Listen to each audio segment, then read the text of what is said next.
በዚህ መልኩ ስርዓተ ተክሊላቸውን የፈጸሙ ሰዎች እጅግ በጣም መነጋገሪያ ሆነዋል። እነዚህ ዲያቆናት ቤተክርስቲያን ላይ በመደባደባቸውና የጨዋታ ቤት በማድረጋቸው መላ ኦርቶዶክሳውያንን አስቆጥቷል። ይህች ጴንጤ የኦርቶዶክሳውያን ካህናት ሲቀድሱ በልተውና ጠጥተው ሰክረው ነው። እኛ ጴንጤዎች ግን ጌታን የምናገለግለው ሱባኤ ይዘን ነው፣ በጾም በጸሎት ነው እያለች እንግዲህ በመናገሯ ይህንን ሰሞን ሶሻል ሚዲያ ላይ መነጋገሪያ ሆናለች። አባታችን አቡነ ኤልያስ መላ አባቶችን አስጠንቅቀዋል። መምህራችን መምህር ዘበነን በነ ዳዊት ድሪምስ የደረሰበት እንዳለ ይሰማን እንገኛለን። እነዚህንና ሌሎች ወቅታዊና አስተማሪ ቪዲዮዎችን ይዘናል። ሰላም እንደምን አላችሁ ውድ ቤተሰቦቻችን፣ ቸሩ አምላክ እግዚአብሔር የተመሰገነ ይሁን። እኔ እጅግ በጣም ደህና ነኝ። ሁላችሁም እንዳላችሁበት የሰዓት አቆጣጠር እንደምን አላችሁ? ስለ ሁሉም ነገር እግዚአብሔር ይመስገን ልንል ይገባናል። ዛሬም እንደሁሌው ይህንን ቪዲዮ ላይክ አድርጋችሁ ጀምሩት። ዛሬም ይህ ቪዲዮ 5000 ላይክ ሊኖረው ይገባል። የዛሬ ቪዲዮዎቻችን እጅግ በጣም ወቅታዊና አስተማሪ ናቸው። ባለፈው ቪዲዮ ጥያቄ እንደጠየቅን ይታወቃል። ጥያቄውን ከመለሱ ሰዎች መካከል እንግዲህ እጣ የወጣለት አካውንት ተሸላሚ የሆነው ይህ ነው። ባለዚህ አካውንት ከታች በምትመለከተው የቴሌግራም እና የቲክቶክ አካውንት ኮንታክት በማድረግ ሽልማትን መውሰድ ይችላል። በዛሬው ቪዲዮም የሚያሸልም ጥያቄ ያለን። እስከ ፕሮግራሙ ፍጻሜ አብራችሁን ቆዩ። ዛሬ ቪዲዮአችን የምንጀምረው እጅግ በጣም ደስ በሚል መዝሙር ነው። ይህንን ቪዲዮ አይተን እንመለስ። ጨለማውም ከፊ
ዝማሬ መላእክትን ያሰማልን። እነዚህን ሁለት ዝማሬዎች እንግዲህ ሁላችንም ኦርቶዶክሳውያን በልጅነት አንደበታችን ዘምረን ያደግነን። አብሶ ደግሞ የያሬዱ ዜማ ድንግል እመቤቴ እያለን እመቤታችን ቅድስት ድንግል ማርያምን ያላመሰገነ ኦርቶዶክሳዊ የለም። እግዚአብሔር ብርሃኔና መድኃኒቴ ነው፣ የሚያስደነግጠኝ የሚያስፈራኝ ማን ነው? አምላኬ መመኬ ነው። ምን አይነት ደስ የሚል ዝማሬ ነው። ለእህታችንም እግዚአብሔር ዝማሬ መላእክትን ያሰማልን እንላለን። ዛሬ ቪዲዮአችን የጀመርነው ደስ በሚል ዝማሬ ነው። እስኪ ሁላችሁም ኮሜንት ላይ እግዚአብሔር ብርሃኔና መድኃኒቴ ነው ያላችሁ ኮሜንት አድርጉ። ወደ ቀጣይ ቪዲዮአችን ደግሞ ስንሄድ ይህንን ሰሞን ሶሻል ሚዲያ ላይ መነጋገሪያ ከሆነው ቪዲዮ መካከል የአንዲት ጴንጤ ንግግር መነጋገሪያ ነበር። የእርሷን ንግግር ማስተጋባት ሳይሆን አሁን እነርሱ እየሄዱበት ያለው መንገድ ምን ይመስላል የሚለውን ለማሳየት ነው ይህንን ቪዲዮ ያመጣሁት። እስኪ በጥቂቱ ቪዲዮን አይተን አንዳንድ አስተያየቶችን የምንሰጥበት ይሆናል። አረቄ ካልጠጡ እዛ ቤተ መቅደስ ራሱ አይገቡም። ጠጥተው አረቄ ማን ነው የሚጠጣው? ቄሶቹ። እንግዲህ ሰውየውን እንዳያችሁት ነው። በዚህ መልኩ ደስታ በተሞላበት ሁኔታ ነው እየጮኸ የሚገኘው። አረቄ ካልጠጡ ቄሶቹ ቤተ መቅደስ አይገቡም ሲባል እንዴት ወንድ ልጅ እንደዚህ ይጮሃል? እስኪ ለማንኛውም ቪዲዮ እንቀጥላለን። ቄሶቹ አረቄ ጠጥተው ነው የሚገቡት? እንትን ላይ ፈታ ብሎ ነው ቅዳሴው የሚያማመቁት። ቅዳሴ እንትን ሲሉ በልተው ጠጥተው ነው። ግን የእግዚአብሔር የዚህ ቤት ጌታ ደግሞ የሚመለከው በባዶ ሆድ ሱባኤ ተገብቶ ሳይበላ ሳይጠጣ ነው። እኛ እዛ በልተን ጠጥተን እውነቴን ነው ጠላ ጠጥተን ጥግብ ብለን ቤተ መቅደስ እንገባለን። ለካ እነሱ ስለሚያውቁት ነው ውስጡ በቃ እንትን ብለው በማቋሚያ ምናምን። ግን እዚህ ጾም ጸሎት ተይዞ ሱባኤ ተይዞ በቃ ለካ ይሄን አምላክን የረስቼ ነው እንደዛ ጋር ለካ እየሰገድኩኝ እየተሸከምኩኝ የሚሄደው የነበረው። ምንድነው የምትሸከም? የማርያምን ጽዋ ተሸከሚ ነበር። ይህንን ሰሞን እንግዲህ መነጋገሪያ ከሆነው ርዕሰ ጉዳይ መካከል የእነዚህ ሰዎች ጉዳይ አንዱ ነበር። እኔ በጣም ከሚገርመኝ ነጋገር መካከል እንግዲህ ወጣ የምትናገረው ልጅ ፓስተሩ ማይክ የያዘችው ልጅ አይገርሙኝም። መድረክ ላይ ወጣው ቢዝነሳቸውን ነው እየሰሩ የሚገኙት። ግን በዛ አዳራሽ ሞልቶ እልል የሚለው የሚያጨበጭበው አሜን የሚለው ሰው ግን ልቦናው በምን መልኩ እንደታወረ ሳይ እጅግ በጣም አዝናለሁ። እንግዲህ የተሰበሰበው ሰው ኢየሱስ ክርስቶስ ይሰበክልኛል ጌታን አመልካለሁ ብሎ ነው የመጣው። ግን ደግሞ ኦርቶዶክስ እንደዚህ ናቸው ቄሶቹ ሲቀድሱ ሰክረው ነው ሲባል የሚጮኸው አሜን የሚለው እልል የሚለው ጴንጤዎች በባዶ ሆዳችን ነው ሱባኤ ገብተን ነው ጌታን የምናገለግለው ሲሉ ደግሞ እንደማያደርጉት እያወቁ እንኳን ሲያጨበጭቡ አሜን ሲሉ እልል ሲሉ ነው እያየናቸው የምንገኘው። አሁንም ቢሆን እቺ ልጅ የሰራቸው ነገር ድራማ ነው። በስርዓት ተጽፎ የተሰጣትን ነገር ደግሞ እንዳላቀረበችውና የከሰረች ተዋናይ መሆኗን ደግሞ በዚሁ በይፋ አስመስክራለች። ማንም ፕሮቴስታንት ያውቃል ኦርቶዶክሳውያን በምን መልኩ ቅዳሴ እንደሚቀድሱ የሚቀድሱ ዲያቆናት የሚቀድሱ ካህናት 18 ሰዓት ጾመው ቅዳሴው እንደሚቀድሱ እኮ ይታወቃል። ግን እቺ ልጅ ምንድነው ያለችው? ሰክረው ጠጥተው በልተን ነው የምናስቀድስ ነው ስትለኝ ነበርና እንደው እንዲህ አይነት የከሰሩ ሰዎችን እያመጣችሁ ራሳችሁን በዚህ መልኩ ባታስገምቱ መልካም ነው። ቢያንስ አጥንተው እንዲመጡ ብታለማምዷቸው መልካም ነው እንላለን። እንደው ጾሙን ተውት፣ ሱባኤውን ተውት፣ ጸሎቱን ተውት። ግን ለሀገራችን ደግሞ ከዚህ በላይ መዓትና መቅሰፍት እንዳታመጡብን እንዲህ አይነት አስነዋሪ ተግባራትን ተውልን እንላለን። ይህንን አስነዋሪ ተግባር አንዴ ላሳያችሁ።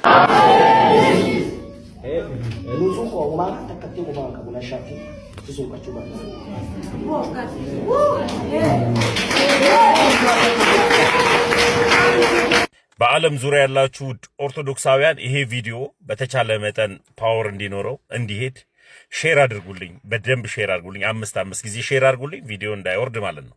በዚህ አጋጣሚ ይህ ወንድን ሲስም ያየነው አሜሪካን ወይም አውሮፓ አይደለም፣ እዚሁ ኢትዮጵያ ውስጥ ነውና ይህም ኢትዮጵያ ውስጥ ደግሞ ያየነው የኢትዮጵያ ጴንጤዎች ናቸው ይህን ነገር ያደረጉት ያለውና መጽሐፍ ቅዱስ ይፈቅዳል ወይ ወንድን እንዲስም? እንደዚህ ማድረግ ይቻላል ወይ? እግዚአብሔር አምላክ ምህረት ያደርግልን። ሳናውቀው ሳናስበው ይሄ ሴትን የሌዝቢያን መንፈስና ወንድን የጌ መንፈስ ወደ አንዳንድ ሃይማኖቶች እየመጣ ከሆነ እግዚአብሔር ምህረት ያደርግልን። እንኳንም እኔ ግን ኦርቶዶክስ ሆንኩኝ። ኦርቶዶክስ በመሆኔ በጣም ነው የምኮራው። ኦርቶዶክስ ለዘላለም ትኑር። እግዚአብሔር ከኦርቶዶክስ ጋር ነው። ይህንን ቪዲዮ ሼር ዱዊት እያደረጋችሁ ለሚጠነቀቁ በሌላ ሃይማኖት ላሉ እህት ወንድሞቻቸው አሳይታችሁ አገልጋዮቻቸውን እንዲፈሩ አድርጉልን። ሄዶ መድረክ ላይ ኪስ ሲስሞ እያየን ነው ወንዱን። ይሄው እንደዚህ እግዚአብሔር ምህረት ያርግልን። ዘንድሮ እንግዲህ የማናየው የማንሰማው ነገር የለንም። በዚህ መልኩ እየተፈጸመ የሚገኘው እንግዲህ በሀገራችን ኢትዮጵያ ነው እንጂ በሌላ አውሮፓ ሀገር እንዳልሆነ ልናውቀው ይገባል። ይህ ደግሞ የሆነው በዚሁ ወንጌል ነው፣ መመሪያችን በወንጌል ሕግ ነው የምንመራው ብለው በወንጌል እናምናለን በሚሉ በፕሮቴስታንትም እንደሆነ እያያችሁ ትገኛላችሁ። ሌላውን ተውት፣ ወንጌሉን ተውት፣ ጾሙን ተውት፣ ጸሎቱን ተውት፣ ሱባኤውን ተውት። ግን አሁንም ቢሆን ቅድም እንደተናገርኩት ለሀገራችን ከዚህ በላይ መዓትና መቅሰፍት መከራ እንዳይመጣብን ግን እንዲህ አይነት ሰይጣናዊ ተግባራትን እባካችሁ ተውልን፣ አስቁሙልን እንላለን። እነዚህ ሰዎች እንግዲህ ወንጌል መስበክ የሚመስላቸው የኦርቶዶክስ የሆነ ነገር እያነሱ ማብጠልጠል ማማት ነው እንጂ እንዲህ አይነት ከወንጌል ውጭ የሆኑ ሰይጣናዊ ተግባራት በቤታቸው ሲፈጸም አረ ይሄ ነገር ልክ ነው ብሎ ወጥቶም የሚቃወም ሰውም አይተንም ሰምተንም አናቅም። በዚህ መልኩ ግን የፕሮቴስታንቱ አስተምሮ መጨረሻው ምን እንደሆነ እየተገለጠ ይገኛል ማለት ነው። ወንጌል የማያምን ሰው እንኳን ቆማችሁ ብትጠይቁት፣ ወንድ ለወንድ ሴት ለሴት ብላችሁ ብትጠይቁት ይህ ነውር ነው ሰይጣናዊ ግብር ነው ብሎ እኮ ይመልሳል። ግን እነዚህ ሰዎች መመሪያችን በቃ ሁሉ ነገራችን ወንጌል ነው ይላሉ። ግን ደግሞ በወንጌል እንዴት እየኖሩ እንደሆነ ደግሞ እያየነው እንገኛለን ማለት ነው። በወንጌል ደግሞ እንኳን ወንድ ለወንድ እንኳን ሴት ለሴት ሴትን አይቶ የተመኘ አመነዘረ እንደተባለ እንግዲህ ይታወቃል። እነዚህ ሰዎች ግን ከዛ አልፈው ደግሞ እንዲህ አይነት አስነዋሪ ተግባራትን በዚህ መልኩ በሀገራችን ላይ የፈጸሙና ያደረጉ እንደሆነ ደግሞ በዚሁ በቪዲዮ እያየነው እንገኛለን። የፕሮቴስታንት አማኞች ይህንን ቪዲዮ እንደምታዩት አውቃለሁ። ይህንንስ ምን ትሉታላችሁ? እስኪ የፕሮቴስታንት አማኞች ለዚህ ምላሽ እንድትሰጡን ስንል እኔ በዚህ መልእክቴን አስተላልፋለሁ። ኮሜንት አድርጉ። ሁላችንም ኦርቶዶክሳውያንም ፕሮቴስታንትም ግን ማወቅ ያለብን አንድ በስርዓት የቤተክርስቲያኗን ትምህርት ያወቀው ኦርቶዶክሳዊ ለ1 ሚሊዮን ጴንጤ በቂ ነው። ይህ ማጋነን አይደለም። እስኪ ቪዲዮ አንዴ ላሳያችሁ። የኦርቶዶክስ መሰረታዊ ትምህርት የሚያውቅ ኦርቶዶክስ ለ1 ሚሊዮን ጴንጤ መብቃት ይችላል። በቀላሉ ለ1 ሚሊዮን ጴንጤ መድረስ ይችላል። አንዱ ሰው ማለት ነው። አንድ ኦርቶዶክስ ለ1 ሚሊዮን ጴንጤ መብቃት ይችላል። በስነ ስርዓት የቤተክርስቲያኑን ትምህርት ከሐዋርያት ጀምሮ ከሐዋርያን አበውም የቤተክርስቲያን አባቶችን ትምህርት ጠንቅቆ የሚያውቅ የቤተክርስቲያኗን ትምህርት ጠንቅቆ የሚያውቅ ሰው መጽሐፍ ቅዱስን በአግባቡ የተረዳ ሰው ማለት ነው ለ1 ሚሊዮን ጴንጤ መትረፍ ይችላል። እነሱ ያን ሁሉ ተሰብስበው ቢመጡ ቢጨመቅ ማለት ነው ከሁለቱ ከሐዋርያው ጳውሎስ መልእክት አያልፍም። የነሱን ትምህርት ፉርሽ ለማድረግ ከገላትያና ከሮሜ አያልፍም። ትንሽ ጠንከር እናድርገው ካለ ምናልባት ወደ ኤፌሶን እና ወደ ቆሮንቶስ ልንሄድ እንችላለን እንጂ ከዛ አያልፍም። የምሬ ነው። ምንም እንደው በደንብ ለቀቅ አድርገን እንወያይ። በሁሉም አዲስ ኪዳን በ27ቱ መጽሐፍ ከሆነ ገና እኮ የሐዋርያው የማርቆስ ወንጌል ምዕራፍ 16 ከቁጥር 16 ላይ ያለው በቂ እኮ ነው። ከያመነ ይጠመቅ ይድናል። በቃ አለቀ። እምነት ብቻ የሚለው ትምህርት በቃ እዛ ሞተ። አምስቱን ብቻውን ሩቅ ሳትሄድ እዚህ በራሱ በመጽሐፍ ቅዱሱ በቀላሉ መጠቅለል መምታት ይቻላል። እና አሁን እኛ እንዳለንበት ዘመን የፕሮቴስታንት አስተምሮ የተገለጠበት ጊዜ የለም። መምህራኖቻችን በስርዓት ያስተምራሉ። እነርሱም ቢሆን ደግሞ በቤታቸው የተደረገ ያለውን ነገርም በዚህ መልኩ ቀርጸው እያሳዩን ይገኛሉ። ወንድማችን ለተቃል እንደሰማችሁት አንድ ኦርቶዶክሳዊ በስርዓት የቤተክርስቲያኗን ትምህርት ከተማረ ለ1 ሚሊዮን ጴንጤ ቢበዛ ነው እንጂ አያንስም እያለ ነው እየሰማን የምንገኘው። ይህ ማሰት አይደለም። አሁን ላይ በየመንገዱ ኢየሱስ ጌታ ነው የሚሉ ሰዎች ብትጠይቋቸው ከ3 ከ4 ጥቅስ በላይ የሚጠቅሱ ሰዎችም አይደሉም። እንኳን እነርሱ ፓስተር ተብዬዎች አሁን ላይ መድረክ ላይ ወጥተው በዚህ መልኩ ትምህርታቸውን ሀሜት ያደረጉበት ምክንያት ምንድነው? ወንጌልን በስርዓት ቁጭ ብለው ስላላነበቡ ነው። አሁን ላይ እንግዲህ ከኦርቶዶክሳውያን ትከሻ ያልወረዱት ወንድማችንም የተናገረው ነገር ልክ ነው። ወንድማችን እጅግ በጣም እናመሰግናለን። ወደ ቀጣይ ቪዲዮአችን ደግሞ ስንሄድ የድሮ ሰይጣንና የአሁን ሰይጣን ልዩነቱ ምን ይመስላል? አንድ ቪዲዮ ላሳያችሁ። ሰላም ያሳደርከኝ ሰላም አውለኝ 5 ሚሊዮን ብር ብሰጥህና ማህተብን ብትበጥሰውስ አትስማማም? ለገንዘብ ብዬ እንኳን እችን ጥቂት 5 ሚሊዮን ብር ይቅርና መላ ለምን ብትሰጠኝ እንኳን አልበጥስም። ዞር ብላ ተከዚህ ሰይጣን ወይ ዘንድሮ አያልቅም ተነግሮ። ስማ 5 ሚሊዮን ብሰጥህና ማህተብን ብትበጥሰውስ ምን ይመስላል? እንዴ 5 ሚሊዮን ማህተቤን እንዴ አልተወደደብም? ለምን ከግሸን ግማደ መስቀሉን እንጂ አልመጣም ነው ወይንስ ከጉልላቱ ነቅዬ ላምጣልህ? የትኛው ጉልላት ይሻላል? የገብርኤል፣ የሚካኤል፣ የስላሴ፣ የመድኃኒዓለም የትኛውን ጉልላት ላምጣልህ? የትኛውን ላምጣልህ? አልፈልግም። የትኛው ይሻላል? ኧረ በእናትህ ና እሺ እንደራደር። ኧረ ተው ትሽ የሚገርም ነው። የድሮ አባቶቻችንና እኛ አሁን ያለንበት ሁኔታና የድሮ ሰይጣንና የአሁን ሰይጣን ብለው ወንድሞቻችን እጅግ በጣም አሁን ያለውን ነገር ነው ያሳዩን። ግን ደግሞ ይህ ቪዲዮ አሁን ላለው ጠንካራ ኦርቶዶክሳዊ ወጣት ሳይሆን በዚህ መልኩ ግን በጣም ብዙ ገንዘብ ፈልገው ጥቅም ፈልገው ማዕተባቸውን በጥሰው አሁን በሌላ ቤቱ ነው ድሮ ኦርቶዶክስ ነበርነ፣ በጨለማ ቤት ነበርነ፣ ኦርቶዶክስ አስተምሯ እንደዚህ ነው እያሉ የማያውቁትን ለሚተነትኑ ለሚዘረዝሩ ሰዎች እንደሆነ ልናውቀው ይገባል። የሚገርማችሁ ነገር አሁን ላይ አብሶ ደግሞ በፕሮቴስታንቱ ሆነው 99% ኦርቶዶክስ ነበርነ ብሎ አፉ ሞልቶ የሚናገረው ሰው የኦርቶዶክስ አስተምሮ ምን ይሁን የሚያውቀው ነገር የለም። የሄደበትንም የፕሮቴስታንት አስተምሮ እውነት ነው ብሎ አይደለም የተቀበለው። ብቻ ገንዘብ አገኘ፣ ጥቅም አገኘ። ድሮ ኦርቶዶክስ ነበርነ፣ ኦርቶዶክስ የጨለማ መንገድ ናት፣ አብዛኛውን የፕሮቴስታንት አማኝ የሚለው ነገር ይህ ነውና አሁን ያለው ደግሞ ጠንካራ ኦርቶዶክሳዊ ወጣት እንኳን ማዕተቡን እንኳን ክርስቶስን ሊክድ ለክርስቶስ ብሎ ግን ህይወቱን የሚሰጥ ጠንካራ ኦርቶዶክሳዊ ወጣት እንዳለ አሁን ላይ እያየነው እንገኛለን። በጣም በብዙ ቦታዎች በጣም ብዙ መከራና ስቃይ እያገኛቸው ግን ደግሞ ክርስቶስን የማይክዱ ጠንካራ ኦርቶዶክሳውያን ወጣቶች አሁን ባለንበት ጊዜ እንዳሉም ደግሞ የማይካድ ሀቅ ነው። በእንዲህ ገንዘብ ፈልገው ጥቅም ፈልገው የሄዱትን አሁን በጨለማ ያሉ ሰዎች እንግዲህ እግዚአብሔር ልቦና ሰጥቶ ወደ እውነተኛው መንገድ ወደ ኦርቶዶክስ ተዋሕዶ ቤተክርስቲያን ይመልሳቸው ከማለት ሌላ ምንም የምንለው ነገር የለንም። አብሶ ደግሞ ድሮ ዲያቆን ነበርነ፣ እንደዚህ ቆሞስ ነበርነ፣ መነኮስ ነበርነ የሚሉ አንዳንድ ድራማም የሚሰሩ ሰዎች አሉና እነዚህ የሚሄዱት ለብር ነው እንጂ አምነውበትም እንዳልሆነ ልታውቁት ይገባል። እስቲ ከነርሱም መካከል አቶ በርገርን አንዴ ላሳያችሁ። ከዚህ በኋላ ከፍ የምናደርገው የትኛውም ስፍራ የለም። ጽድቃችን እሱ ሞቶ ተገኝቷል። እኛ አሁን እግዚአብሔር አብ ያለበሰን የክብር ልብስ ኢየሱስ ነው። ሃይማኖት ያለበሰንን የክብር ልብስ ትተን እግዚአብሔር ያለበሰንን የክብር ልብስ ለብሰናዋል። የክብር ልብሳችን ነው ኢየሱስ።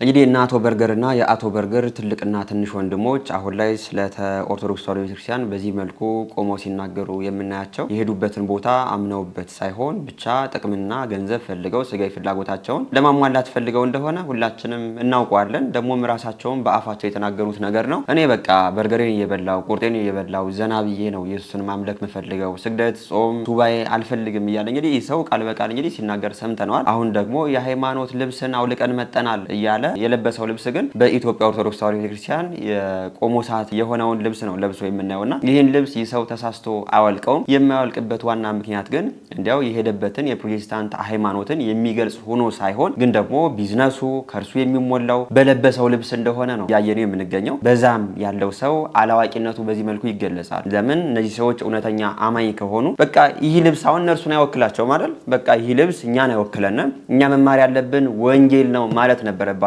ግን እንዲህ አይነት ሰዎች በሚያደርጉት ነገር በዛ ቁጭ ያለው ሰው ሁሉ አላዋቂ መሆኑና በጨለማ መንገድ መኖሩን ደግሞ በዚሁ እያየነው እንገኛለን። እግዚአብሔር እንዲህ አይነት ሰዎችን ወደ እውነተኛው መንገድ ይመልስልን። እነ አቶ በርገርም ለስጋቸው ብቻ ሳይሆን ለነፍሳቸውም እንዲኖሩ እግዚአብሔር ልባቸውን ያራራቸው ነው እንጂ ሌላ የምንለው ነገር የለንም። ይህንን አስመልክቶ ድሮ ኦርቶዶክስ ነበርነ አብሶ ደግሞ ዲያቆናትና ካህናት ነበርነ ለሚሉ ሰዎች አባታችን አቡነ ኤርሚያስ የተናገሩት ነገር አለ። ይህንን ነገር አንድ አይተን እንመለስ። በሚዲያ እያያችሁ ነው። አሁን ብዙ ቄሶች፣ አሁን ብዙ ቄስ ተብዬዎች፣ ብዙ ዲያቆናት መነኮሳት ተብዬዎች ምን እንደሚሉ ቤተ ክርስቲያኗን ሳያውቋት፣ ቤተ ክርስቲያኗን በቅጡ ሳያውቋት እንዴት እንደሚተቹ ስለ ቅዱሳን ያለንን ስለ ክርስቶስ ያለንን በትክክል ስላልተረዱ እንዲሁ አልፈው ስለነበረ የነሱ አለማወቅ ቤተ ክርስቲያኗ እንደማታውቅ ተደርጎ አስቆጠረብን።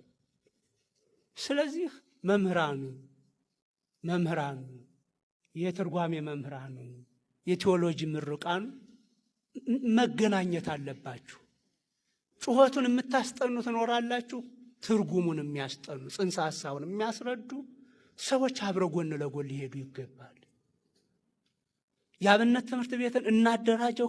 አባታችን አቡነ ኤርሚያስ እንደሰማችኋቸው ነው። አሁን ላይ ዲያቆናት፣ ካህናት፣ መነኮሳት ነበርን ብለው እንዲያው በእውነተኝነት ዲያቆናት የነበሩ ሰዎች ከሆኑ ካህናት የነበሩ ሰዎች ከሆኑ በቤተክርስቲያኗ ሳሉ ግን መሰረታዊ የሆነውን የኦርቶዶክስ አስተምሮ ያላወቁ ዜማ ብቻ ሲማሩ የነበሩ ሰዎች መሆናቸውን ነው እየተናገሩ የሚገኙት። አብዛኛውን ደግሞ እንዲያው ጠጋ ብላችሁ ብትጠይቋቸው እንዲህ አይነት ሰዎች የሄዱበት ዋና ምክንያት ኢየሱስ ክርስቶስን ፈልገው ሳይሆን ከርሳቸውን ለመሙላት ገንዘብ ፈልገው ጥቅም ፈልገውም እንደሆነ ያየነው እንገኛለን።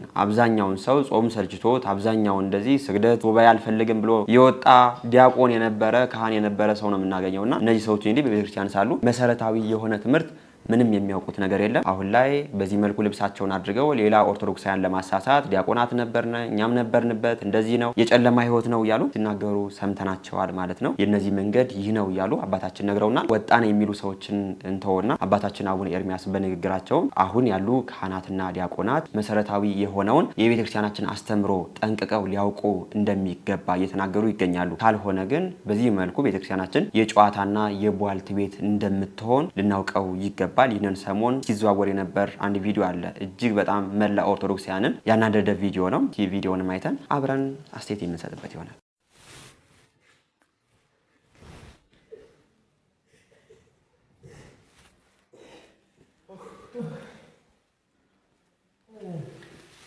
ይህ እጅግ በጣም የሚያሳዝን ነው። እነዚህን ዲያቆናት እንግዲህ እንዳያችኋቸው ነው። ብፁዕ አባታችን አቡነ ኤርሚያስም የተናገሩት ነገር ይህንን ነው። እነዚህ ሰዎች እንግዲህ በዚህ መልኩ ቤተክርስቲያናችን የጨዋታና የፌዝ ቦታ ያደረጉበት ዋና ምክንያት ምንድነው? የሚማሩት ዜማውን ነው እንጂ መሰረታዊ የሆነውን የቤተክርስቲያናችን አስተምሮ ቢያውቁ ኖሮ ቤተ መቅደስ ምን እንደሆነ ቤተክርስቲያኗ ማን እንደሆነች በስርዓት ቢረዱ ኖሮ ቤተክርስቲያኗን በዚህ መልኩ አይጫወቱባትም ነበር፣ በዚህ መልኩ አይዳበሉባትም ነበር። ግን እጅግ በጣም የሚያሳዝን ነው። እንዲህ አይነት ሰዎች እንግዲህ ባለማወቅ የሚያደርጉት ነገር በጣም ለብዙ ኦርቶዶክሳውያንም መሰናከያ ሆነዋል። ካህን ለካ እንደዚህ ነው፣ ዲያቆን ለካ እንደዚህ ነው ብለው ኦርቶዶክሳውያን ክህነትን ዲቁና እንዲያቀሉት ነው አሁን ላይ እየተደረገ የሚገኘውና እነዚህ ሰዎች እውነት ኦርቶዶክሳውያን ካህናት ዲያቆናት ከሆኑ የምታውቋቸው ሰዎች ካላችሁ ቤተክርስቲያናችን እርምጃ ልትወስድ ስለሚገባ አድራሻቸውን የሚያገለግሉበትን ደብር እስኪ ኮሜንት አድርጉ።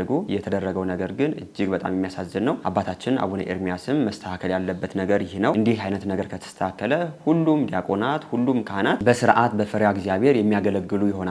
ካልሆነ ግን መሰረታዊ የሆነውን የቤተክርስቲያናችን አስተምሮ የማይማሩና ዜማ ብቻ የሚማሩ ከሆነ ግን ቤተክርስቲያናችን እንደዚህ የመራቆቻና በዚህ መልኩ የቧልት ቦታ እንደምትሆን ነው እየተናገሩ የሚገኙት። ቪዲዮን ሳይሆን እጅግ በጣም አዝኛለሁ። በቪዲዮ ላይ ያላችሁን አስተያየት እናንተ ኮሜንት አድርጉ። ወደ ቀጣይ ቪዲዮአችን ደግሞ ስንሄድ ይህንን ሰሞኑ እጅግ በጣም መነጋገሪያ ከሆነው ርዕሰ ጉዳይ መካከል የእነዚህ ጥንዶች ጉዳይ አንዱ ነበር። እነዚህን ጥንዶች እንግዲህ እንደምታያቸው በዚህ መልኩ ስርዓተ ተክሊልን ፈጽመዋል። ስርዓተ ተክሊልን ሲፈጽሙ ግን ከኦርቶዶክሳዊ ስርዓቱ ውጭም እንደሆኑ ያየናቸው እንገኛለን። አብሶ ደግሞ ልጅቱን አይታችኋል። እጇ ላይ ያደረገችውን ነገር፣ ወንድየው ደግሞ በዚህ መልኩ ጸጉሩን አጨፍሮ ስርዓተ ተክሊልን ፈጽመዋል ማለት ነው። እጅግ በጣም የሚያሳዝን ነው። እግዚአብሔር ረድቶን ለዚህ ክብር አብቅቶ ለስጋው ደግሞ ለትልቁ ክብር ለተክሊል በቅተን እንዲህ አይነት ትናንሽ ነገሮችን አለመተው ማለት አሁንም ቢሆን የሚያሳዝን ነገር ነው። እውነት እነዚህ ሰዎች እንግዲህ ትዳራቸውን በስርዓተ ተክሊል ከፈጸሙ ንስሐ አባታቸው ይህንን ነገር እንዲያስተካክሉ አለመናገራቸው በጣም ትልቅ ስህተት ነው። በሁለተኛ ደረጃ ደግሞ እንዲያው ይህንን ልብስና ይህንን አክሊል ያደረጉት ለፎቶ ከሆነ ሰርጋቸውን ደግሞ በአለማዊ መንገድ የፈጸሙ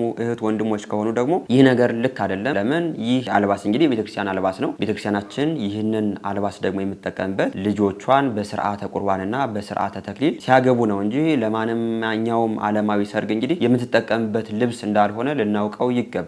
ግን ደግሞ በዚህ መልኩ በድፍረት ለብሶ ለፎቶ ካደረጉት እጅግ በጣም ያሳዝን ነው። በሌላ ጉዳይ ደግሞ በኤርትራ የምትገኙ እህት ወንድሞቻችን በዚህ ጉዳይ እስኪ የምትሉት ካለ ኮሜንት አድርጉን። ከዚህ በፊት እንግዲህ አንድ ቪዲዮ ሰርተን ነበር። በዚህ መልኩ ካባ አድርገው አክሊል አድርገው ልጅን አቅፈው የነበሩ ሰዎች ነበሩና ተክሊል የሚፈጽም ሰው በድንግልና ያለ ሰው ነው ብለን ያንን ቪዲዮ ማምጥተን ተናግረን ነበር። እዛም ኮሜንት ላይ በእኛ አካባቢ እንደዚህ ነው እያሉ ኤርትራውያን እህት ወንድሞቻችንም ለዛ አስተያየት ሲሰጡበት ነበርና በዚህ በእናንተ አካባቢ የሆነ ነገር የሚሆን ነገር ካለ ከባህል አንጻር ከምን አንጻር ያላችሁን አስተያየት ኮሜንት አድርጉልን። ግን በኢትዮጵያ ኦርቶዶክስ ተዋሕዶ ቤተክርስቲያን አብሶ ለፎቶ ተብሎ የሚደረግ ነገር የለም። ግን ደግሞ ሁላችንም እንዲህ አይነት ስርዓተ ተክሊልን ስናደርግ ደግሞ በፈሪሃ እግዚአብሔርና በቤተክርስቲያን ስርዓት ሊሆን ይገባል ብዬ እኔ አስተያየቴን እሰጣለሁ። በቪዲዮ ላይ ያላችሁን አስተያየት ኮሜንት አድርጉ። ሁላችሁም እንቀጥላለን ቪዲዮአችን። ምንም ልሰጣችሁ አልችልም ለልጆቼ ምንም በቃ መናት ይዳል ልሰጣቸው የምችለው ሁለት ነገር ነው፣ ሀገርና ሃይማኖቴ። በቃ እኔ ምንም 100% እርግጠኛ ሆኜ የማያልቅ ያለኝ ነገር እሱ ነው። ምንም በትክክል የምሰጣቸው ነገር እሱ ነው። በትክክል መጅረጥ አድርጌ የምሰጣቸው ምንም በቃ ሁለት ነገር እርግጠኛ አለኝ። የሀብቱ ነገር እንጃ የገብቻላ ሌላ ማድረግላቸው ማወርሳቸው እንጂ ትልቅ ነገር ነው። በጣም በብዙ መንዝረው የሚጠቀሙበት ለሀገር ለትውልድ ለዓለም የሚተርፉበትን ነገር ነው የምትሰጣቸው ነው። ስለዚህ እኔ መጥፎ ነገር ማወራባትን እማልወደውን ህዝብ አብሬ ላስረክብ አልችልም። እማለያየውን እማበላለጠውን ህዝብ ቅርብ ቀን ከደሬ ጋር ከፋ ነበርና ከዛ በፊትም ሄጄ ነበርና ማለት ስለመጣችሁ ደስ ይሆናል ምናምን ያርቀኛል። እኔ እነሱ ጋር ፍቅር ነው እኮ ሀገር እኔ ቤቴ ነው የመጣሁት የኔ ነው። ገብቶሻል አይደለ? ምንድነው አለመገናኘት የጊዜ ጉዳይ የቦታ ርቀት ምናምን ነው እንጂ እዛም ወንድም አለኝ እዛም ወንድም አለኝ እዛም እህት አለኝ። ወንድማችን አርቲስት ሰለሞን ሙሄ እጅግ በጣም እናመሰግናለን። ወደ ቀጣይ ቪዲዮአችን ደግሞ ስንሄድ እስኪ አንድ አባትን ላሳያችሁ። ይህንን ቪዲዮ አይተን እንመለስ። ባትችል ይችን ጸሎት አለ በልተ ደግሞ ስትነሳ አቤቱ የነፍሴና ስጋዬ ፈጣሪ እግዚእነ ኢየሱስ ክርስቶስ ይሄን ሰጠኝ የተመገብኩትን ምግብ ለጤናና ለፍቅር አድርግልኝ። ነገር ግን ለትዕቢትና ለኃጢአት መስሪያ ኃይል ማገኛ አይሁንብኝ። ከመመገቤና ከተመገብኩም በኋላ ስምህን ለመጥራት አንተን ለማመስገን ኃይልና ብርታት ማገኛ ይሁንልኝ። ስጋዬ በጥጋብ ተሞልቶ ፈጣሪዬን አንተን እንዳረሰ አይነ ልቦዬን አብራልኝ። ይችል በልተ ከተነሳ ይሄን ገና ከመመግቡ ከመቅረቡ ፈጥቶ ብሎ ያንን በፊት ጸልየ እሺ አሜን አቤት ጌታዬ አቤት እግዚኦ ብላችሁ ጸልዩ። ይህን ካረጋችሁ እንግዳ ነች እድሜ ለምናለው ሙቼ እስክበሰብስ ላምን ከጥጃዋ ካገናኘው ንጉሥ በስባሽ። ይኸው አሁን ቅድም የሞቱ በቃሬዛ ሲትሄዱ አይታችኋል። በቃ ሲባል አሁን ዛሬ ማደራችንን እናውቃለን። በቃ አባታችን እጅግ በጣም እናመሰግናለን። እንግዲህ በምን አይነት መንገድ ጸሎት ማድረግ እንዳለብን ነው የነገሩንና ከደርሳቸውም ላይ ምንም መጨመርም አያስፈልግም። እግዚአብሔር ያኑርልን ይጠብቅልን፣ እንዲህ አይነት መካሪና ደገኛ አባቶችን ያብዛልን ከማለት ውጭ ምንም አንልም። ወደ ቀጣይ ቪዲዮአችን ደግሞ ስንሄድ ይህንን ሰሞን መምህራችን ዘበነ ለማ አንድ መጽሐፍን አስመርቀዋል። ይህም ደግሞ ኒው ኤጅ ሙቭመንትና ለኦፍ አትራክሽን የሚሉ ነገሮች በሀገራችን እንግዲህ እንደ ወረርሽኝ እንደተዛመቱ እያየነው እንገኛለን። እነዚህ ሁኔታዎች ደግሞ በጣም ብዙ ሰውን ከሃይማኖት አስወጥተው በሰይጣናዊ መንገድና እኔ ፈጣሪ ነኝ እስከ ማለት ደረጃ አድርሰውታልና ይህንንም ሲመሩ የነበሩት አብዛኛውን ሰዎች ሞቲቬሽናል ተናጋሪዎች ነን የሚሉ ሰዎች እነ ዳዊት ድሪምስ እና ሌሎችም የነርሱን የመሳሰሉ ሰዎችም እንደነበሩ አብዛኛዎቻችሁ ታውቋቸዋላችሁ። በዚህም ጉዳይ በጣም ብዙ መምህራን አስተምረው ነበር። ግን ደግሞ አስተምሮ ምን ይላል መሰላችሁ? እንዲህ አይነት ነገርን ይህንን አስተምሮ የሚነቅፍ ማንኛውም ሰው ይሁን ከዓላማ ሊያሰናክልህ ነው የሚልም ነገር ስላላቸው አብዛኛውን ሰው በዛ የነበሩ ሰዎችም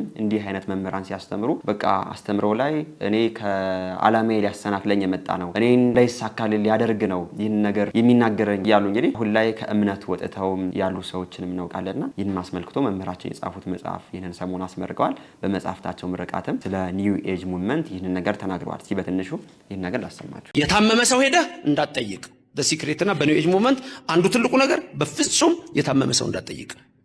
የታመመውን ሰው ከጠየቅ የሱ በሽታ ቀጥታ አንተ ጋር ይመጣል። ስለዚህ አንዱ መልእክቱ ዳን የመጽሐፍ የሚለው ነጥብም ከዛ የተነሳ ነው። ምክንያቱም ድሃን ስታየው ድህነት ነው ወደ ራስ የምትጎትተው። ለምሳሌ በፍጹም ድሃ ነኝ አትልም። ለምሳሌ በኒው ኤጅ ሙቭመንት አዳራሽ ውስጥ ሄደህ እናንተ ድሃ ናችሁ ብትላቸው ሙሉ በሙሉ ነው የሚቃወሙ። ኖ ነው የሚሉት፣ እኛ ድሃ አይደለንም ሀብታም ነው የሚሉት። ምክንያቱም ቪዥዋላይዝ አድርገዋል። ወይም የንግድ ባንክ ያለው ገንዘብ የነሱ ነው፣ ወይም በወጋገን ያለው የነሱ ነው፣ በዘመን ያለው የነሱ ነው። ሊጎትቱት ይችላሉ፣ ሊስቡት ይችላሉ። በውጭው ዓለም ድብብቆሽ የለም። ኢትዮጵያ ውስጥ ግን ያየሁት የድብብቆሽ ነገሮች አይቻለሁ። አነቃቂ ተናጋሪዎች የሚባሉ ካሉ እነዚህ ሰዎች እና የኒው ኤጅ ሙቭመንት መጽሐፍ የጻፈ ማን ሰው አይቻለሁ አርመሞ በሚል ከሜዲቴሽን ጋር አይገናኝም። ሜዲቴሽን የስቶይሲዝም ኮንሰፕትም ሊሆን ይችላል። ከኢስተርኑ ስናወጣው ወደ ግሪክ ክላሲክ ስንመጣ ስቶይሲዝም ነው። ስቶይሲዝሞች ማውራት ብዙ አይወዱም፣ ጸጥ ያሉ ነገሮች ናቸው። እና ለምሳሌ ማርከስ አውሬሊየስ የሮማን ኤምፐረር የነበረ ከሮማ ኤምፐረሮች በጣም የታወቀ ሜዲቴሽንስ በሚል የጻፈው መጀመሪያ እሱ ነው። ማርከስ አውሬሊየስ ይባላል። መጽሐፉን ጉግል ልታርጉ ትችላላችሁ። ክርስቲያኖችን ደግሞ አንገታቸው በሰይፍ ረዳ ላምበሳ እየጣለ ሲገድል ነበር ሰው ነው። ግን ሜዲቴሽንስ ብሎ ዛሬ የስቶይሲዝም ኮንሰፕቶች ማርከስ አውሬሊየስ በጣም የሚጠቀስ ነው አሜሪካ ውስጥ። ብዙ ጊዜ የኛ ችግር ምንድነው? ወደ ኋላ ዞር ብለን አናይም። ሰው ሲናገር እዚህ ጋር ብቻ የተናገረውን ነገር ነው የምናየው። ስለዚህ ገብቶ ነገሮችን መመርመርና ነገሮችን ማየት ወሳኝ ነገር ነው። ከፊናስ ኩምቢ በመቀጠል ከሲክሬት ከሚባለው መጽሐፍ በፊት the secret doctrine በሚል ኮንሰፕት የጻፈች ሄሌና ብላቪትስኪ የምትባል የታወቀች ጠንቋይ አለች። የኒው ኤጅ ሙቭመንት አንዷ እናት እሷ ነች። ሄሌና ብላቪትስኪ ትባላለች። ሎ ኦፍ አትራክሽን ትልቁ ከሚባሉ ሰዎች ውስጥ አንዷ እሷ ነች። እሷ የሚስጥሩ ቀኖን ህግ ዶግማ በሚል ጽፈዋለች። ሮንዳ በርን ደግሞ ሚስጥሩ በሚል የጻፈችው ማለት ነው። በዛንን የጻፈችው ሌሎችም ፊክሽኖች በዚህ መልክ እንዲወጡ ይደረጋሉ። ለምሳሌ ዴቪንቺ ኮድ ዳን ብራውን የጻፈው ዴቪንቺ ኮድ። ዴቪንቺ ኮድ ላይ የጥንት አስተሳሰቦች የፍሪማሰን እነዚህ የሚባሉ ኮንሰፕቶች እንዲገቡ ይደረጋል። አሁን ዘመኑ ክፉ ነው። ኢየሱስ ክርስቶስ ከነቤተሰቦቹ የኖረው ፈረንሳይ ሀገር ነው የሚል እሱ። ዋናው ነገር ይሄ ነው። በነገራችን ላይ ስለ ጉግል ሆም፣ ሲሪ የሚባሉ እንትኖች አሉ አይደለም አፖች የሚሰሩ ጉግል ሆም እንደተሰራ ምንም ነገር ኢንፎርሜሽን ልጠይቁት ትችላላችሁ። ለምሳሌ ሶቅራጥስ ማን ነው ብትሉት ከናመተ ምህረቱ ሶቅራጥስ ይነግራችኋል። ፕሌቶ ብትሉት ይነግራችኋል። ማንንም መጠየቅ ትችላላችሁ፣ ይነግራችኋል። ልክ አሁን እንደ አለው ኤአይ አሰራር ማለት ያ ነው። ኤአይ ነው እሱም ሲጀምር። ለምሳሌ ጉግል ሆም ላይ ፕሌቶ ማን ነው ይዘረዝራል። ይሄ ነው። ዞሮአስተር ማን ነው? ዞሮአስተር the founder of Zoroastrianism ብሎ ይዘረዝራል። ኮንፊውሽስ ማን ነው ብትለው ዘርዝሮ ያስቀምጣል። ጉግል ሆም እንደመጣ ነው የምላችሁ። መሐመድ ማን ነው ብትሉት የእስልምና መስራት የነበረ በዚህ እንደዚህ የነበረ ይነግራችኋል። ማንንም ብትጠይቁት ይነግራችኋል። who is Jesus Christ ስትሉት እንደተሰራ Jesus is ካራክተር ነበር የሚለው እንደተሰራ ጊዜ ወጥተው በዓለም ላይ ምን ማለት ነው? የውሸት ሰው ነው ይላል። ስለነዛ ስለምትፈልጉት ዘርዝራችሁ ጉግል ሆምን ስትጠይቁት Jesus is a fictional character ነው የሚለው። ልቦለዳዊ ፊገር ነው የሚላችሁ። አሰራሩ በጣም አደገኛ ነው። ዓለምን ማወቅ ነው። ወደድንም ጠላንም ወደዛ ነው የምንሄደው። ስለ ግሎባላይዜሽን ተነስቷል። ግሎባላይዜሽን በኢኮኖሚ ደረጃና በዚህ በእምነቱ በኒው ኤጅ ሙቭመንት ያለው ነገር በጣም የተለያየ ነው። በጣም የተለያየ ነው። የዩኤን ንግግሮችን እዚህ ላይ ታገኟቸዋላችሁ። የአይኤምኤፍን ማየት ትችላላችሁ። ብዙ ጊዜ የሚነገሩት ኢሉሚናሪ የሚባለው አለ። እዚህ ላይ አልጻፉትም። በቀጣይ ወደፊት የምጽፈው ነው። ኢሉሚናቲ ትሉታላችሁ። ጥሩ ያነጋገር ጉዳይ ነው። ኢሉሚናሪ ምን አይነት ሐሳቦች ናቸው እየመጡ ያሉት ምድራችን ላይ? በጣም አደገኛ ነው። መምህር ዘበነ ለማ እንግዲህ በዚህ ጉዳይ መጽሐፍ እንደጻፉና የኒው ኤጅ ሙቭመንት ዋና መጨረሻው ዓላማው ያው ከሃይማኖት ማስወጣት እኔ ፈጣሪ ነኝ ማለት እንደሆነ ሁላችሁም ልታውቁት ይገባል። አብሶ ይህንን 3-4 ዓመታት በቃ እንደወረርሽኝ ነበር ሀገራችን ላይ። ሁሉም ሞቲቬሽናል ተናጋሪ ነው። ሁሉም ስለ ሎው ኦፍ አትራክሽን ነው ሲናገር የምንሰማው። በቃ እመን ነው የምትባለው። በቃ 3 ሚሊዮን 4 ሚሊዮን አለኝ ብለህ እመን ትባላለህ። አንተ ታምናለህ። እዛ ደግሞ ካመንከው ብር ላይ አዘርዝረህ ዳቦም እንኳን አትገዛበትምና አሁን ላይ አምነናል ሲሉ የነበሩ ሰዎች በየሰፈሩ ቁጭ ብለው ድንጋይ ሲያሞቁ ነው እያየናቸው የምንገኘው። በዚህ መልኩ በጣም ብዙ ሰውንም ሃይማኖት አስወጥቶ እኔ ፈጣሪ ነኝ እስከ ማለት ደረጃ አድርሷል። በጣም ብዙ እህት ወንድሞቻችንም ያለ ስራ ያስቀረ እንዲህ አይነት ወረርሽኝ የነበር በሽታ ነው ማለት ነው። በዚህ ጉዳይ እንግዲህ መምህር ዘበነ እጅግ በጣም ደስ የሚል መጽሐፍ እንደጻፉ ተናግረዋል። በሰይፉ ሾውም ላይ ቀርበው የኒው ኤጅ ሙቭመንት ዋና ዓላማውና ግቡ ምን እንደሆነ ሎው ኦፍ አትራክሽን ምን እንደሆነ በስርዓት አንድ ሰዓት ሙሉ ያደረጉት ኢንተርቪው አለ። እርሱንም ገብታችሁ እንድታደምጡ እኔው በዚሁ መልእክቴን አስተላልፋለሁ። 10 ሚሊዮን 20 ሚሊዮን አለይ ብለህ እመን ስትሉ የነበሩትና ያመናችሁ ሰዎች አሁን ላይ የተደረሳችሁ እስኪ ኮሜንት አድርጉልን። ቀጥላለን። አሮዬ ጫማ ለብሳችሁ በሌሊት ተነስታችሁ ስራ ሳይኖራችሁ በአድካሚ ህይወት ከ1 እስከ 30 ዛሬ ልደታ ናት ብላችሁ እስከ አማኑኤል ቀን እስከ ነጎድጓድ ዮሐንስ የተሳለማችሁ ዛሬ ችግራችሁ ተገፎ 4 ጎማ ሲሰጣችሁ ከቤተ መቅደስ የጠፋችሁ በሌሊት ተገንጣችሁ ተጠምቃችሁ የምታስጠምቁ ዛሬ ግን በብዙ ከቤተ መቅደስ የምትርቁ የጠፋችሁ በጎች ከያዛችሁት 10 ብር ላይ 1 ብር ለድንግል ማርያም ሻማ ወራይ ክብረ በዓል ብላችሁ ያበራችሁ የመድኃኔዓለምን ቀን እልል ብላችሁ የዘከራችሁ በማህበር የተገኛችሁ ዛሬ ማህበራችሁ ተቀየረ። ማህበራችሁ እስኪ ቤት ዝሙት ቤት፣ መሸታ ቤት፣ ግሮሰሪ ሆነ። ችግራችሁ ሲያልፍላችሁ ከቤተ መቅደስ ጠፋችሁ። እስኪ እግዚአብሔር ወደዛ ቦታ እንዲመልሰው የጠፋ በግ ካለ በኮሜንት እኔ ይበል። መልካም ቀን ተመኘው። እግዚአብሔር ጨርሶ ወደ ቤቱ ያቅርበን። ገብረየስ ነኝ። እመለሳለሁ፣ እመላለሳለሁ። ሲያስቀድስ የምንሰማው ስንሰማው የነበረው ሰው ዛሬ ምናልባት የሆነች ትንሽዬ የሚኒሻ ስልጣን ስላገኘ ብቻ የቤተ ክርስቲያን አጥር ካልተነቀለ መቅደስ ካልፈረሰ ብሎ ክርስትናው ተሸርሽሮበት መላጣ ሆኖ የቀረ ስንት አለ መሰላችሁ? በነፍሱ የተመለጠ የሆነች ሳንቲም ኪሱ ውስጥ ሙልት ስትል ጥጋብ አፍንጫው ድረስ ወጥሮት አይመቸኝም ቢዚ ነኝ ብሎ በሮብና በአርብ ቀን የሚበላ በሰንበት ቀን ጫት የሚቅም የሆነ ስንት አለ እናንተ መካከል ጓደኛችሁ ሳንቲም ሲለቅም ውዳሴ ማርያምን የጣለ ቤተ መቅደስ በሚያስቀድስበት ጊዜ መጠጥ ቤት የሚያድር የሆነ ስንት አለ። ሰው አፈር ነው። አያችሁ፣ ሀብት ይሸረሽረዋል፣ ዘረኝነት ይሸረሽረዋል፣ ገንዘብ ይሸረሽረዋል፣ ማግኘት ይሸረሽረዋል፣ ጥጋብ ይሸረሽረዋል። ሰው አፈር ነው። ተዘከር እግዚኦ ከመመሬት ነይነ፣ እኛ አፈር ነን ይላል። አፈር ነን። በጣም ሲዘንብብን ታጥበን እናልቃለን። ፍቅርን በረከትን ስታርከፍክፍልን እናበቅላለን። እግዚአብሔር ከበረከቱ ያርከፍክፍልን። በምንቀበለው ልክ ይስጠን መድኃኔዓለም። ብዙ ሰዎች እግዚአብሔር የሰጣቸው በረከት ወደ ታች አፍሰውት መክሊታቸውን ቀብረው ተሸርሽረው አልቀዋል። አያችሁ፣ ለዚህ ነው መስክ የሚዘጋጀው። ለመሬት ግብርና የምታውቁ ሰዎች በደንብ ታውቃላችሁ። አደገኛ ዝናብ በዘነበ ጊዜ አፈሩን እንዳይወስድበት ምን ይደረጋል? መስክ ይሰራል አይደል? ይደለደላል። ውሃው ሲመጣ የሚሄድበት አርጂን ይዘጋጃል፣ አፈሩን ይዞት እንዳይሄድ። አትክልቱን ብቻ እያጠጣ ያበቀለውን ነቅሎ እንዳይጨርስበት። ከዛ እንደዘነበ መሄጃ ቦይ ያዘጋጃል። እግዚአብሔርም በስጦታዎቹ ውስጥ እኛ እንዳንጠፋበት የሚያዘጋጅባቸው መንገድ አለ። ያስተነፍሰናል። ትንሽ የኛ መሆናችንን የእሱ መሆናችን እንዲቀጥል ያስተምረናል። ሰው በእግዚአብሔር ቃል መስክ የህይወቱ መስክ መሰራት አለበት። በወንጌል በቃለ እግዚአብሔር እንቅልፍ በዛው ይዞት ወደ ሞት እንዳይሄድበት በነቂህ በንቃት የእግዚአብሔርን ቃል ወንጌል የሚማር እግዚአብሔርን ለማገልገል የሚቆም ሲሆን መስክ ይሰራለታል። ነፍሱ ተንሸራታ እንዳጠፋ፣ መንፈሳዊነቱ እንዳይጎድል፣ ቅድስናው እንዳይበላሽ። ያ ብቻም አይምሰላችሁ። ያ መስክ እንኳን ምናልባት ድንገት ጥሶ ወጥቶ እንዳይወስደው እግዚአብሔር ቀድሞ ሰውየውን ይወስደዋል። ለምን?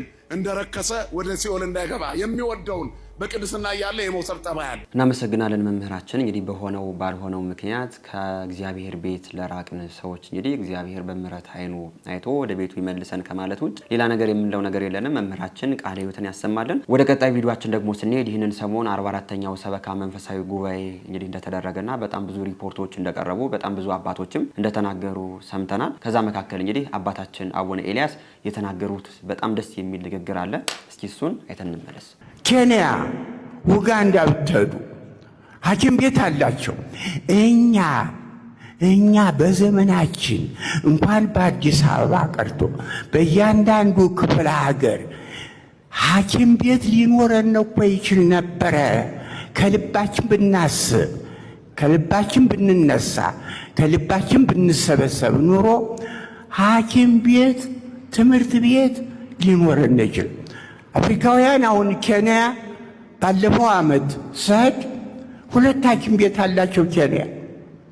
ያንን ህዝብ የያዙት ትምህርት ቤት እያቋቋሙ ክሊኒክ እያቋቋሙ የሚረዳ ያ ህዝብ የሚጠቀምበትን ሲያይ ነው የሚከተላቸው ያለ። ክርስቶስ ምንድን ነው ያለው? ብዙ ህዝብ ሲከተለው ዞር ብሎ አየ። ምንድን ነው ያስተላለፈው? እንጀራ ስላያችሁኝ ነው እኮ የተከተላችሁኝ ነው ያለው። ስለ ታምራቱ አይደለም፣ ስለ እንጀራው ብላችሁ ነው የተከተላችሁ ነው ያላቸው። እነዚያ ክርስቶስን ይከተለው የነበረ የሥጋ ረሃብተኛና የመንፈስ ረሃብተኛ ስለነበረ የሥጋ ረሃብተኛውን በመመገብ ደዌውን በማራቅ ሙታንን በማስነሳት የታመሙትን በመፈወስ የሰው ልጅ የሚፈልገውን በመስጠት ነበረ አምላካችን ቤተ ክርስቲያናችን ከዚያ ያደረሰን። ኢትዮጵያ ቤተ ክርስቲያን አሁን ይህን ሰርተናል። እኔ ግን አልረካም። እኔ ግን ልቤ የሚረካ ነገር የለውም። ለምን? ይሄ የራሴ ሐሳብ ነው። በፍልስፍና መጽሐፍ ምን ይላል? እኔ አንተን ሐሳብ አልወሰድኩም፣ የራሴን ነው። የራሴ ሐሳብ እንዳለ ነው ይላል በፍልስፍና። በራሴ ሐሳብ ግን ዜሮዎች ነን። ዜሮ መሆናችንን አስበን ቤተ ክርስቲያናችን ብዙ ለመስራት የምትፈልገው አለ። የሚያሳፍር ዛሬ በሚሊዮን ደርሷል የኢትዮጵያ ሕዝብ ቁጥር። እንግዲህ እኔ የማውቀው ብፁዕ ቅዱስ አባታችን 25 ሚሊዮን በነበረበት አውቃለሁ አለውኝ። እንዲያውም የሱዲን መንግስት በሱዲን ቤተ ክርስቲያን ሳቋቁም 18 ሚሊዮን ምን የሚል ባክግራውንድ ሲያጠና ሰጠ። አይ እኔ ይሄንን አልስማማም፣ እናንተ ያቀረባችሁን የኢትዮጵያ ቤተ ክርስቲያን ታሪክ የሀገር የቤተ ክርስቲያን ታሪክ ይሄን ነውና አርሙ። ይህንም አርምበት በሱዲን የኢትዮጵያ ኤምባሲ እንዲሰጠኝ ጠየቅኩኝ። ስታስቲክ ለኢትዮጵያ መንግስት ጠይቆ ስታስቲክ እንዲሰጠኝ እፈልጋለሁ። የኢትዮጵያ ኤምባሲም ተባበረና ስታስቲክ ሰጠኝ። ያንን ስታስቲክ ብፁዕ ወቅዱስ አባታችን ለዚህ ሲኖዶስ አቀርበዋለሁ። ለዚህ ለሚቀጥለው ሲኖዶስ ምን እንደሆነ የኛ ጉድ የኛ ነገር። አባታችን አቡነ ኤልያስ እንግዲህ እንደሰማችኋቸው ነው። በ44ኛው ሰበካ መንፈሳዊ ጉባኤ ላይ ይህንን የመሰለ በጣም ድንቅ የሆነ ሀሳብን አቅርበዋል።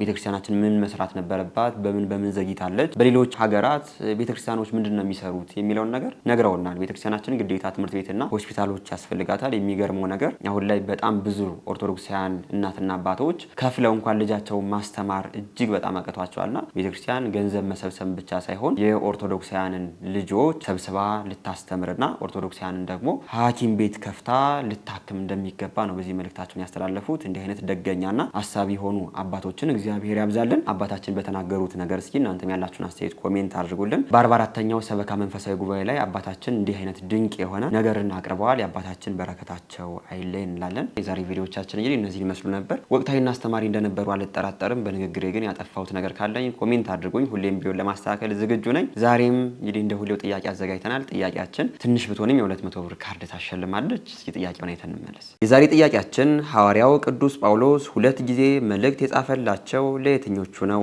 ሀ የፊልጵስዩስ ሰዎች፣ ለ የቆላሲስ ሰዎች፣ ሐመርኋ የተሰሎንቄ ሰዎች፣ መ ለኤፌሶን ሰዎች። የዛሬ ጥያቄያችን እጅግ በጣም ቀላል ነው። ሁላችሁም እንግዲህ ይህንን ጥያቄ ልትመልሱ ይገባል። ኮሜንት አድርጎ የመለሱ ሰዎችን ሰብስበን ጣውጥተን እንግዲህ አሸናፊውን ተሸላሚውን በቀጣይ ቪዲዮ የምናሳውቅ ይሆናል። ይህንን ቪዲዮ ሲጀምሩ ላይክ ያላደረጋችሁ ሰዎች ይህንን ሰሞን ጠፋ ያልን ስለሆነ ላይክ አድርጉት። ቢያንስ ቪዲዮ ቅድም እንደተናገርኩት 5000 ላይክ ሊኖረው ይገባል። ለቻናላችንም አዲስ የሆናችሁ ሰዎች እኔ ተመስገን ነኝ። ቻናሉን ሰብስክራይብ በማድረግ ቤተሰብ ሁኑ። 110000 ቤተሰቦችን አፍርተናል። ለዚህም ደግሞ እጅግ በጣም እናመሰግናለን። እግዚአብሔር ያክብርልን ብለናል። እናንተም ቢቀርቡ የምትሏቸውን ቪዲዮዎች ከታች በምትመለከቷቸው የቴሌግራም እና የቲክቶክ አካውንቶቻችን ላኩልን፣ አይተን የምናቀርባቸው ይሆናል። በሌሎች አስተማሪና ወቅታዊ ቪዲዮዎች እስከምንገናኝ እኔንም እናንተንም ተርጎሎበታል ብልሰትንቀኝ ለዚህ ያደረስከኝ